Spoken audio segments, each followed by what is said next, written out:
Greetings and salutations, everyone. My name is Andrew Kirchhoff, and welcome to my YouTube channel. Today, I'm going to be talking about my Week 11 running back rankings for the 2023 fantasy football season. Over the course of today's episode, I'm covering all topics related to the running back position, beginning with matchups, talking about which defenses thus far this season, on average, are allowing the most fantasy points to opposing running backs so that we can identify the most advantageous matchups going into Week 11. After which, I'll go ahead and transition into talking about my top 36 running back rankings, sharing with you guys my thought process and opinions on each individual player, while also presenting statistics in order to justify those overall rankings. If you're looking for a specific player, there are timestamps down in the description of the video. While you're down there, subscribe if you haven't yet already. Again, we are very close to achieving our goal of 81,000 subscribers. We're making daily fantasy football content for the entirety of the 2023 season with the singular purpose of trying to help you capture a fantasy football championship. Couple reminders, this upcoming Friday, I'll be posting a video in terms of rest of season rankings for all four primary positions: running back, wide receiver, tight end, and quarterback, because many of you are dealing with trade deadline this upcoming Saturday. So keep in mind that video will be posted on Friday. Thank you very much for all the support. Let's talk about the running back position, shall we? As you guys can see to the right side of the screen, we have 2023 running back statistics allowed thus far this season. Of course, the Denver Broncos and their overall efforts last night have given up a fair share of fantasy points to opposing running backs. Of course, James Cook and Latavius Murray both had themselves relevant games, to say the very least. Nonetheless, what I wanted to go ahead and do, besides talking about the most advantageous matchups, or perhaps the most disadvantageous matchups that we've witnessed from weeks 1 through 10 on average over the course of the season, is I wanted to adjust the parameters of the statistics and talk about most recently how these defenses have performed. Because again, a lot of injuries, a lot of personnel changes, a lot of signings, a lot of trades.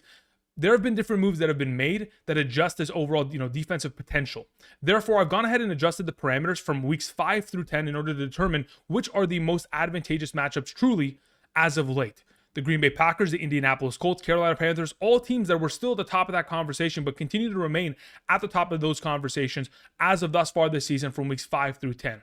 I'll continue throughout today's episode referring to these overall statistics because this truly does give us an understanding as to how these defenses have played and what we can potentially anticipate to see from our running backs in the running game via rushing yards and rushing touchdowns. Now, some of the more disadvantageous matchups, one that I've mentioned for 3 consecutive weeks now, is the Chicago Bears. They have been unbelievable in terms of stopping the run, only allowing 2.9 yards per carry. The Tampa Bay Buccaneers, the Atlanta Falcons, neither of those teams have allowed a rushing touchdown to an opposing running back thus far this season.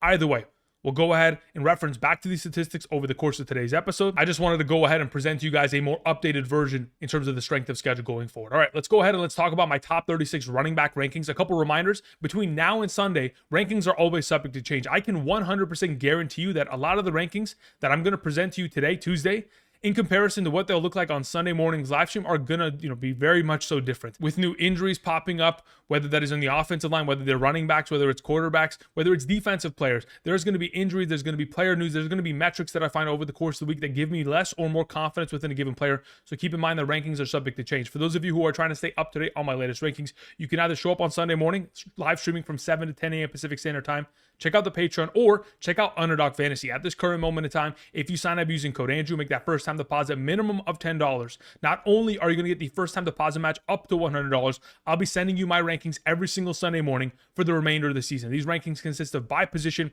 by tier, flex rankings, half PPR, full PPR, all-encompassing rankings so that you can have an advantage upon your league mates for the remainder of the season. For those of you who want to take advantage of the opportunity, draft via Underdog Fantasy, put together some pick'em slips alongside of me. Check out the map to the right side of the screen to determine your eligibility, and of course, take advantage of the free play of Joe Burrow, 0.5 total yards for this upcoming Thursday as they take on the Baltimore Ravens. Thank you very much for all the support and using code Andrew. All right, let's talk about the running back position, beginning with our number 1.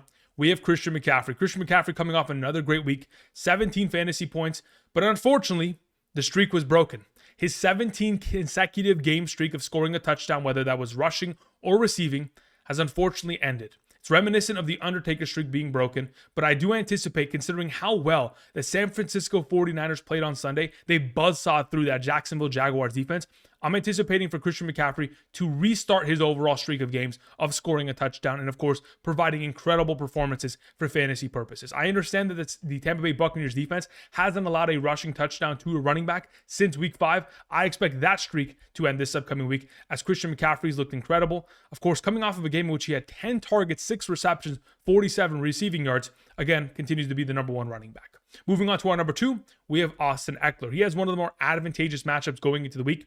Since week 5, the Green Bay Packers are the best matchup at the running back position, allowing 20.48 fantasy points per game in terms of running back rushing statistics isolated. That doesn't even involve the potential of Austin Ekeler getting more and more utilization within the receiving game. In fact, in the last 3 consecutive games, Austin Ekeler has had himself 7+ targets in every single contest, 22 total in the last 3 weeks. So as long as that opportunity continues to tally up, on top of the fact that he is one of the more advantageous matchups, he has scored 4 touchdowns in the last 3 games. He has scored 43 total touchdowns in the last 39 career games he has played. Austin Ekeler, of course, an automatic play taking on the Green Bay Packers in Week 11.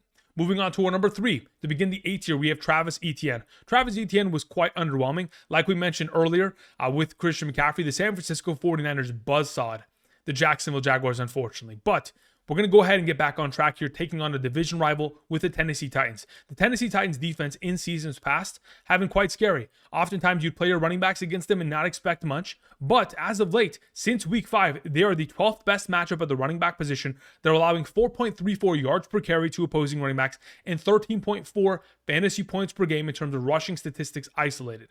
So on top of the fact that Travis Etienne has been one of the better running backs in the National Football League, in terms of overall rushing attempts per game, he's only second to Josh Jacobs thus far this season on average.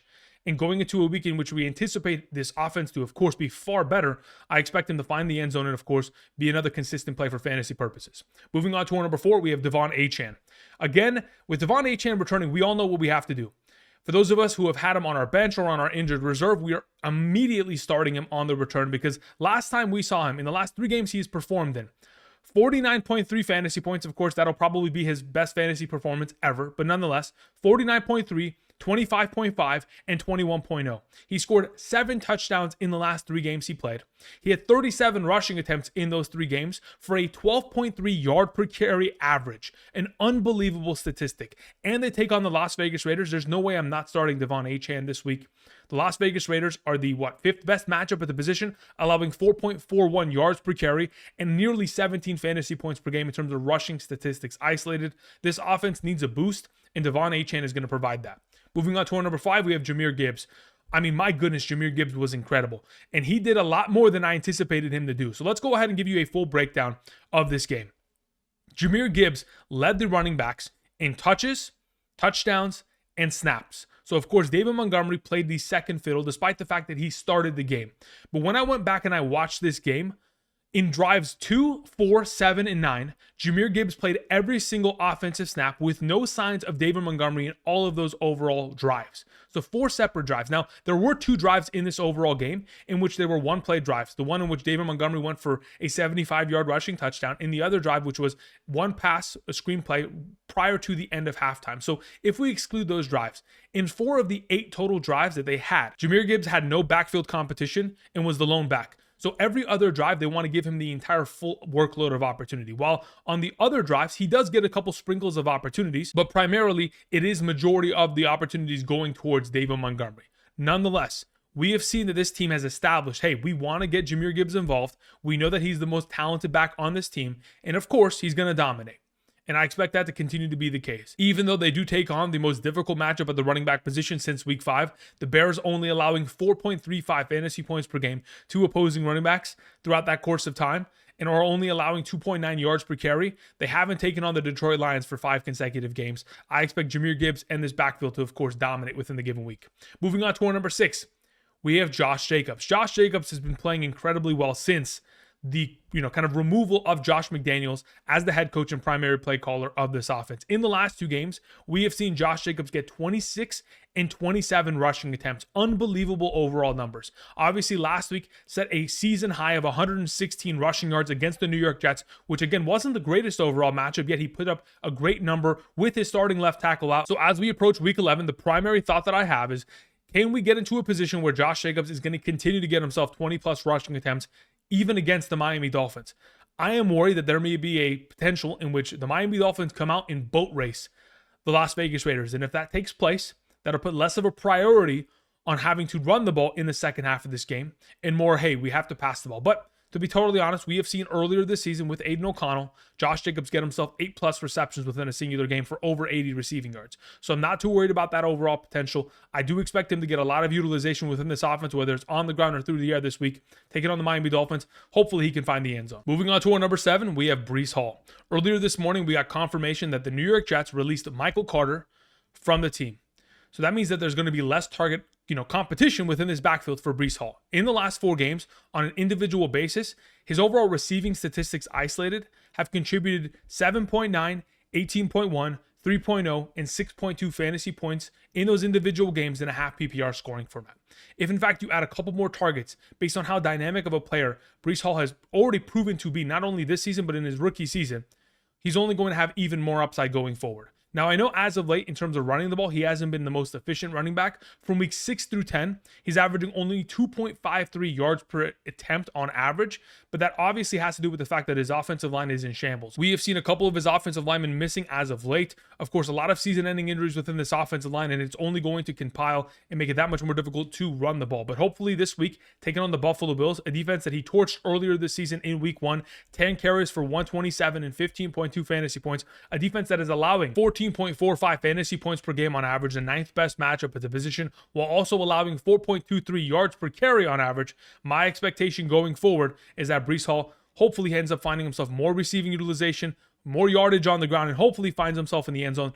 On Sunday's game against the Las Vegas Raiders, unfortunately scored a rushing touchdown, was called back for holding. It is a tough circumstance, but nonetheless, we're expecting far more upside from Breece Hall than what he's demonstrated in the last 2 games. Moving on to our number 8, we have Tony Pollard. I don't know what else to do but start him. All of the metrics say that Tony Pollard should be scoring touchdowns and should be scoring a high volume of fantasy points, yet he isn't. Played 70% of the snaps, had 15 rushing attempts for 55 rushing yards. On the first drive of the game for the Dallas Cowboys, they went down, and on the 4-yard line, they gave an opportunity to Tony Pollard. He got a 2-yard rushing attempt there. Boom. On the 2-yard line, had another rushing attempt, only got 1 yard there. He had 2 different opportunities on the first drive of the game to score a touchdown, wasn't able to. In the 5th drive of the game, on the 4-yard line, had a rushing attempt, only got 3 yards. The following play, well, we all know what happened. Dak Prescott play action, back of the end zone, Jake Ferguson touchdown. Going forward, my anticipation is that eventually Tony Pollard will score a touchdown, and hopefully it's going to be this week. You take on the Carolina Panthers. They're the 3rd best matchup at the position since week 5, allowing over 5 yards per carry on average, over 20 fantasy points per game. The hope is that Tony Pollard can score a touchdown. Amongst all running backs in the National Football League, has the 2nd most red zone rushing attempts, only behind Christian McCaffrey. Inside the 10-yard line, he has the 2nd most rushing attempts, only behind Josh Jacobs. Inside the 5-yard line, he has the 5th most rushing attempts amongst all running backs. All we got to do is hope that Tony Pollard's offensive line is able to open up a couple gaps here for the matchup against the Carolina Panthers, because if in fact they do, could have a 20-point game on our hands, but hopefully at least finds the end zone just once this week. Moving on to our number 9, we have Derrick Henry. Derrick Henry had himself another one of these infamous 2.5-point fantasy performances. Unfortunately, this is the 2nd time that this has happened this season where he scores only 2 fantasy points. Earlier this season, he had a performance. It was a dud performance. The following week, had 23 touches for 23 fantasy points. I am hoping that we're going to get into a position in which Derrick Henry gets back on track within this offense. And I'm absolutely expecting that to be the case. He takes on the Jacksonville Jaguars this week. The Jacksonville Jaguars defense got torched by the San Francisco 49ers. A little bit of a different scenario there, but in the last 4 games in which Derrick Henry has taken on the Jacksonville Jaguars defense, he has had himself a minimum of 100 rushing yards in each of the last 4 games against that defense. The Jacksonville Jaguars, yes, they have been pretty solid in terms of stopping the run against opposing running backs, but I do expect Derrick Henry to get himself a lot of utilization within this backfield, which will only lead to more fantasy upside. Moving on to our number 10, we have Kenneth Walker of the Seattle Seahawks.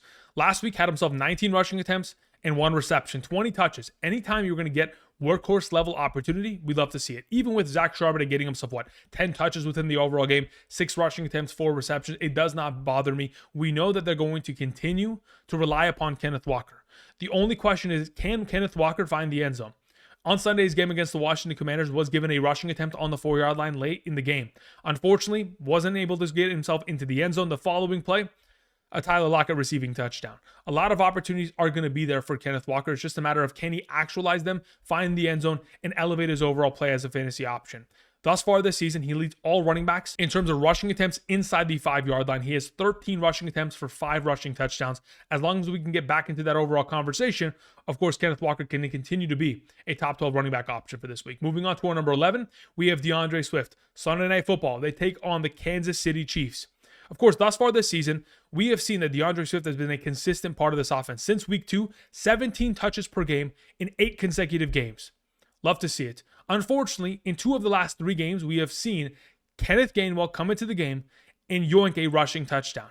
If those overall numbers go in the direction of DeAndre Swift, without a doubt, this guy is a top 6 running back option every single week. But unfortunately, with Kenneth Gainwell stealing touchdowns, with the potential of course, Jalen Hurts getting pushed into the end zone with that brotherly shove, there's always the potential that is going to limit DeAndre Swift's potential upside. But based on what he's been able to accomplish thus far this season, he has proven that even in games where he doesn't score a touchdown, he quite frankly doesn't need it.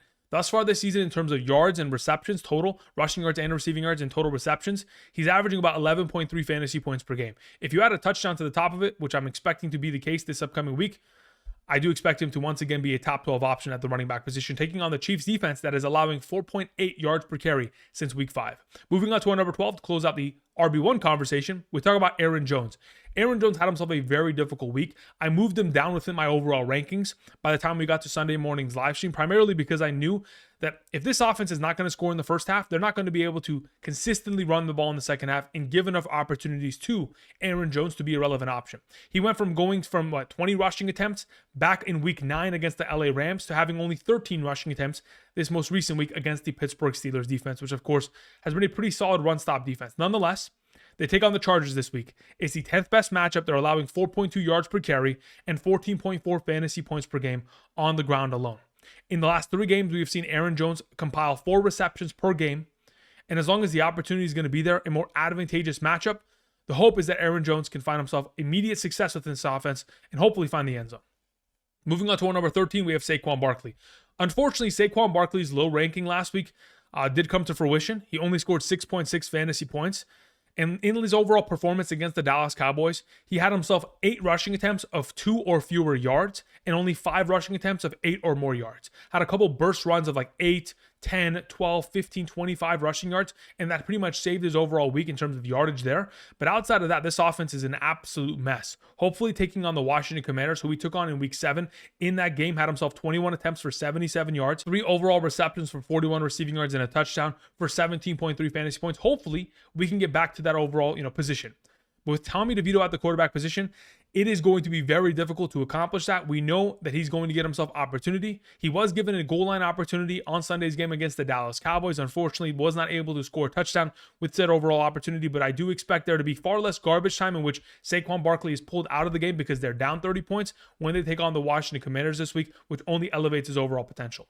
Moving on to our number 14, we have Javonte Williams, the thumbnail of today's episode. Javonte Williams has been incredible. In the last 3 games, 18, 30, and 25 touches. 96 yards minimum in each of the last 3 games, averaging 15.8 fantasy points per game within those 3 overall contests. Even though he has been able to get himself 63 rushing attempts throughout those 3 games, only averaging 3.9 yards per carry. Again, he is still coming off of that ACL injury from 2022. He's still trying to find his footing similar to a Breece Hall, but if and when he does, he's going to continue to find success. Luckily for him, he's been able to get himself receiving touchdowns in each of the last 2 games near the goal line. As long as he continues to get those kind of opportunities, they're just as good as rushing touchdowns, just a little bit sketchier if in fact the ball doesn't go in his direction in those overall circumstances. Nonetheless, Javonte Williams taking on the Minnesota Vikings. I know that the Minnesota Vikings have played well as of late in terms of stopping the run, but as long as they continue to give him a high volume of opportunity, he'll continue to be a relevant option for fantasy purposes. Moving on to our number 15, we have Joe Mixon. Joe Mixon has been relatively well. He has had himself a 3 consecutive game streak of scoring a touchdown, very reminiscent of his 2021 campaign where he finished as RB3 within that given year and had a 9-game consecutive streak of scoring a touchdown, whether it was on the ground, through the air, 1 per game minimum. This upcoming week, they take on the Baltimore Ravens. Earlier this season, he scored 11.5 fantasy points against that defense without even scoring a touchdown. So if in fact we're going to be in a situation where now we have a healthy Joe Burrow, which in comparison to week 2 against the Baltimore Ravens, where the Cincinnati Bengals only lost 24-27, if we're going to be in a situation taking on a defense that is allowing 4.8 yards per carry since week 5 and over 12.5 fantasy points per game to opposing running backs, the 13th best matchup at the position, and hopefully get a 4th consecutive game of a rushing touchdown. Moving on to our number 16, we have David Montgomery. Now, for those of you guys who are David Montgomery managers, please go and listen to the section about Jahmyr Gibbs that I had earlier on in today's episode, because it will give you more clarity. So let's go ahead and let's talk about this entire contribution from David Montgomery. Outside of his 75-yard rushing attempts for a touchdown, he had 11 rushing attempts for 41 yards, which is a 3.73 yard per carry average. Now, if you just look at the numbers alone, it doesn't look great, but his overall contributions in terms of they were running him on 3rd and 6 opportunities, and he was plugging in for first downs. He is a bruiser back, and the way that they utilize him, even though he's not going to have a greater potential yard per carry average in comparison to a guy like Jahmyr Gibbs, he is given opportunities, and they continue to give him these same opportunities of, hey, well, we need to go ahead and get 5 yards on a 3rd and 5, a 2nd and 4. We're going to plug it in with David Montgomery. He's absolutely going to be able to deliver for us, even with a stacked box. Nonetheless, he was unfortunately outsnapped, outtouched, and out-touchdown scored by Jahmyr Gibbs in the game. But if you go back to drive number 3 in that game, when I watched it back, Montgomery and Gibbs both split overall opportunities going down the field. Once they got into the red zone, they gave the overall opportunities to David Montgomery. On back-to-back plays on the 1-yard line, failed on both rushing attempts. He could have had himself 2 rushing touchdowns in the game.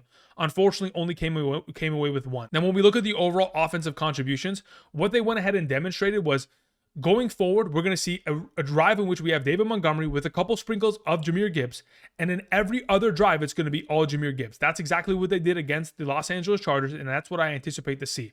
In the 3 drives, drive 1, 3, and 10, in which it was David Montgomery split with a couple opportunities of Jahmyr Gibbs, we saw the overall snap counts split 16 in the favor of Montgomery, 8 in the favor of Gibbs.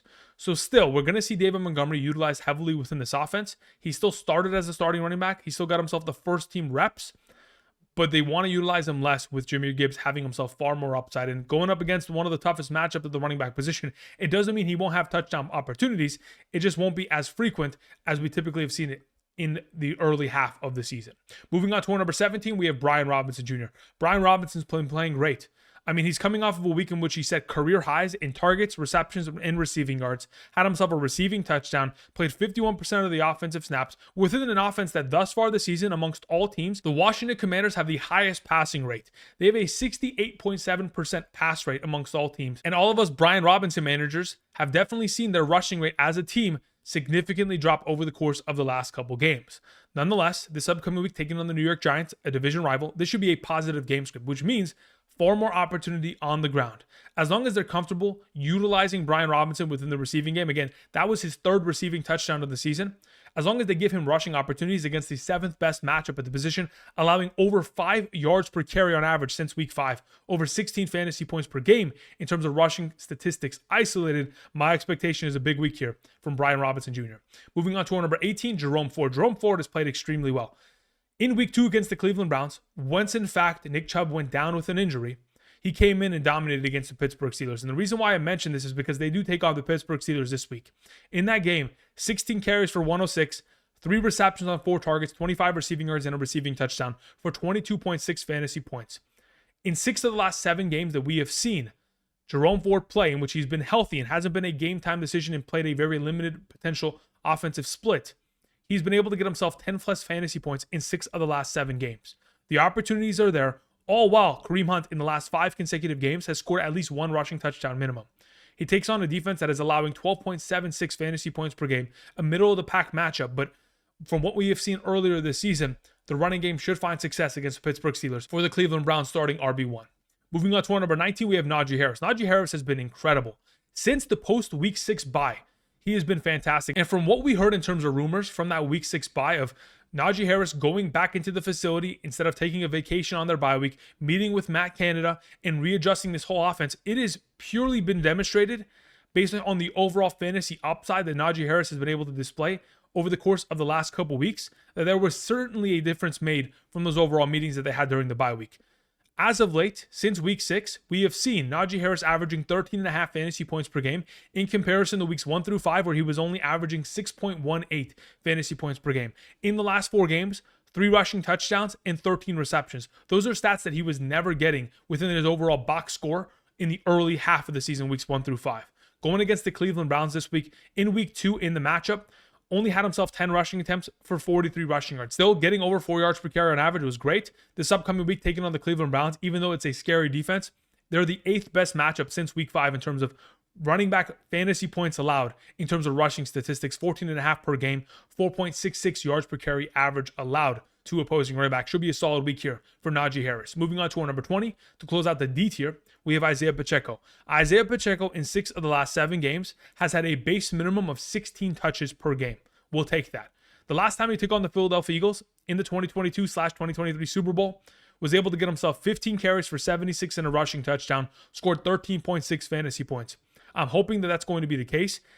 As of late, since week 5, the Philadelphia Eagles are only allowing 8.3 fantasy points per game to opposing running backs, but a 4.04 yard per carry average. Isiah Pacheco could be in line for a solid week. We're just hoping for more receiving upside within the overall game. Moving on to our number 21, we have Gus Edwards. Gus Edwards has had a 4 consecutive game streak of scoring 1 rushing touchdown minimum.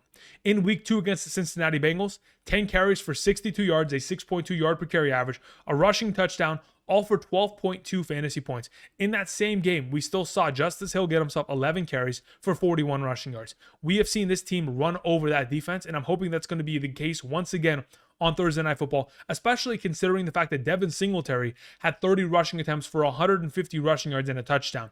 An unbelievable game from a running back that we did not expect it from. So hopefully this week, Gus Edwards can get back on track, had himself a little bit of a higher upside performance. Yes, he scored a touchdown, but still only had 9.3 fantasy points. Taking on the Bengals, which is the 6th best matchup at the position, allowing 4.8 yards per carry since week 5, should be a solid week. Moving on to our number 22, we have Rachaad White. Rachaad White has been incredible as of late. From weeks 1 through 6, Rachaad White in the receiving game was only averaging 6.1 yards per reception. Since week 7 through 10, he's been averaging 12.0 yards per reception. An unbelievable uptick of production, twice as more effective within the receiving game. And going into this week, Rachaad White is going to have to rely upon his overall receiving utilization to be able to exact this fantasy point potential upside. Because again, when you take on the San Francisco 49ers, especially the way that they looked on Sunday, if they're going to impose their will on the Tampa Bay Buccaneers offense, it's going to be tough. Now, luckily for Rachaad White, he's had himself 20 rushing attempts in each of the last 2 games. But as long as he sees himself more receiving upside within the game, he'll hopefully be able to stay on track, because since week 7, the guy's been the number 5 overall running back in fantasy football, averaging 17.5 fantasy points per game. So hopefully going forward, should be a solid option. Just got to get himself more receiving utilization within this offense. Moving on to our number 23, we have James Conner.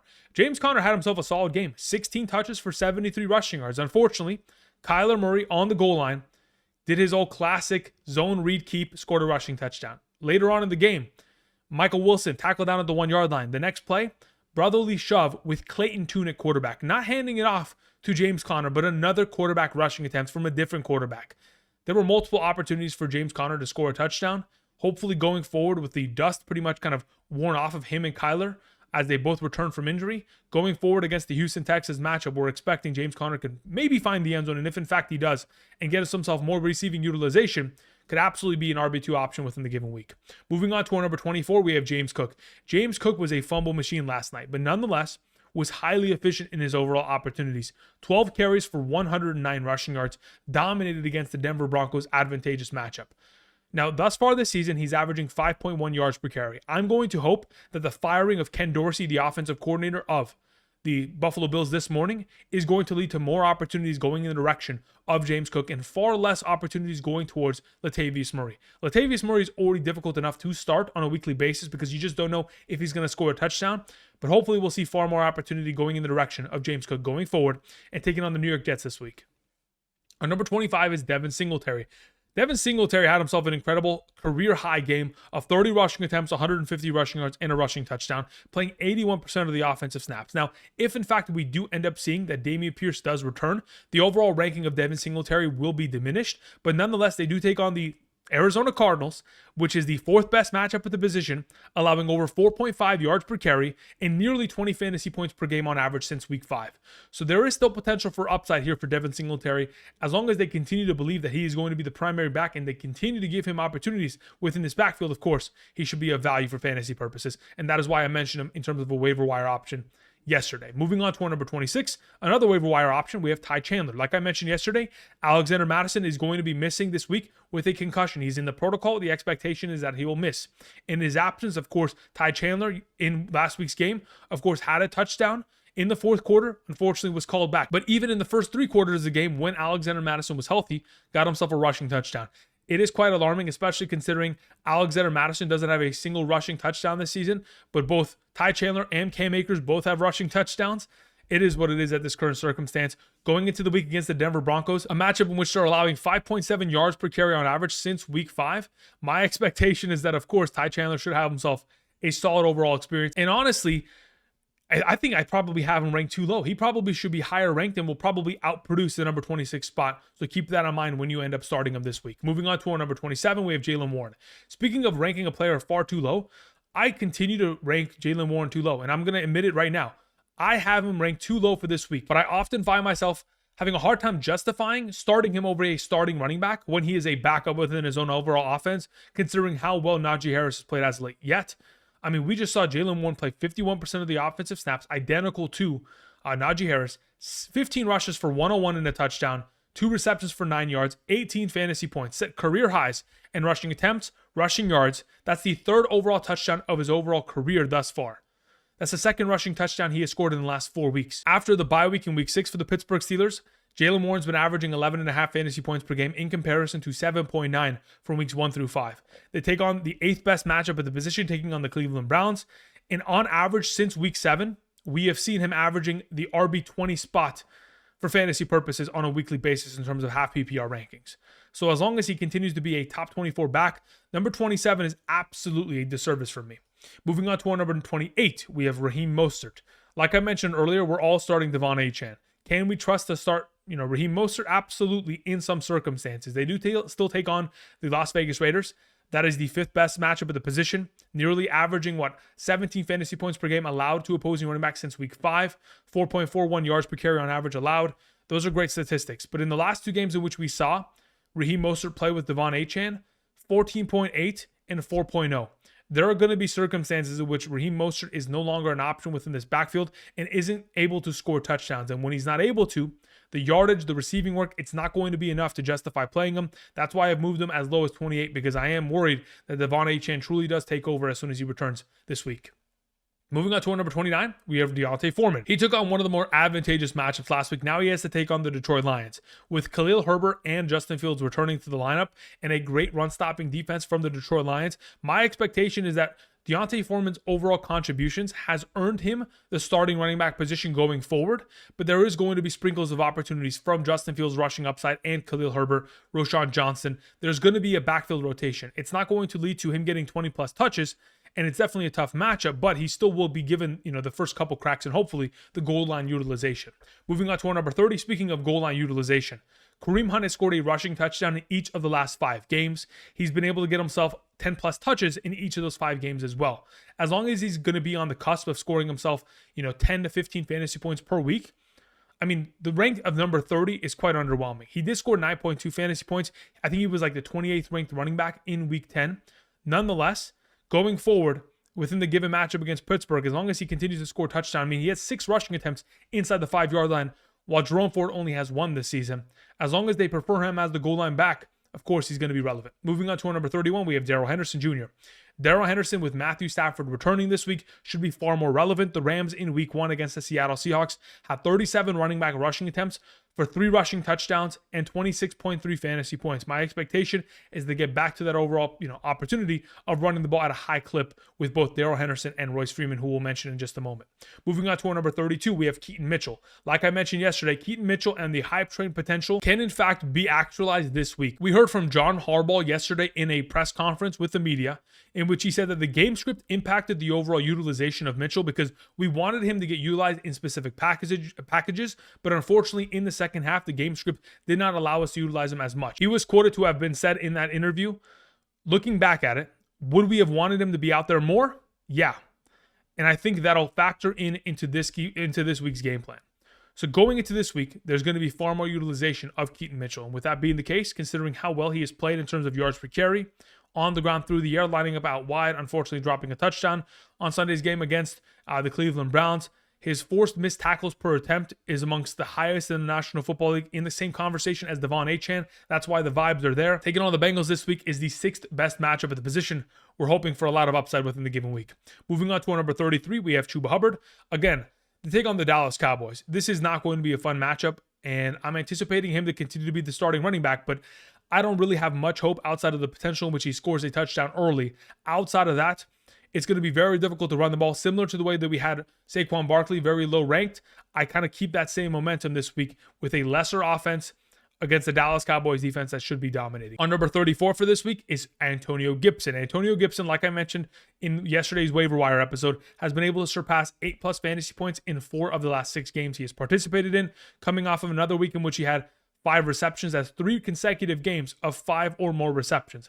As long as those numbers continue to trickle in, and the fact that this offense has the highest passing rate amongst all teams in the National Football League, they continue to throw the ball to their running backs. Of course, Antonio Gibson will be a value in an advantageous matchup against the New York Giants. Moving on to number 35, we have Royce Freeman. Again, him and Darrell Henderson are going to continue to split overall touches until the return of Kareem Williams next week. Until then, of course, Royce Freeman has the potential of scoring a touchdown, so does Darrell Henderson, but the likelihood is that they're both going to get themselves over 10 touches within the given game, and of course should have themselves a pretty solid volume of fantasy points. Moving on to our number 36 and number 37. I wanted to mention both these players at once because they're very similar. They're both backups. They're both going to get themselves 8 to 10 touches per game, and they're both going to have themselves a lot of receiving upside within those overall experiences.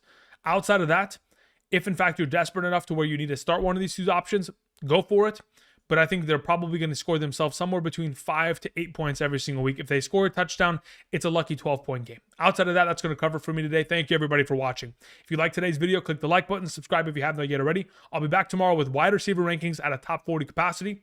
Comment down below if there's any players that aren't on today's list that should be, or potentially any rankings in which you would adjust it, moving Saquon higher, Pacheco lower, moving Kareem Hunt, Jaylen Warren, guys that have consistently scored touchdowns and have been great as of late, to a different position. Let me know. Thank you, everybody, for watching, and until tomorrow, I'll see you guys. Peace.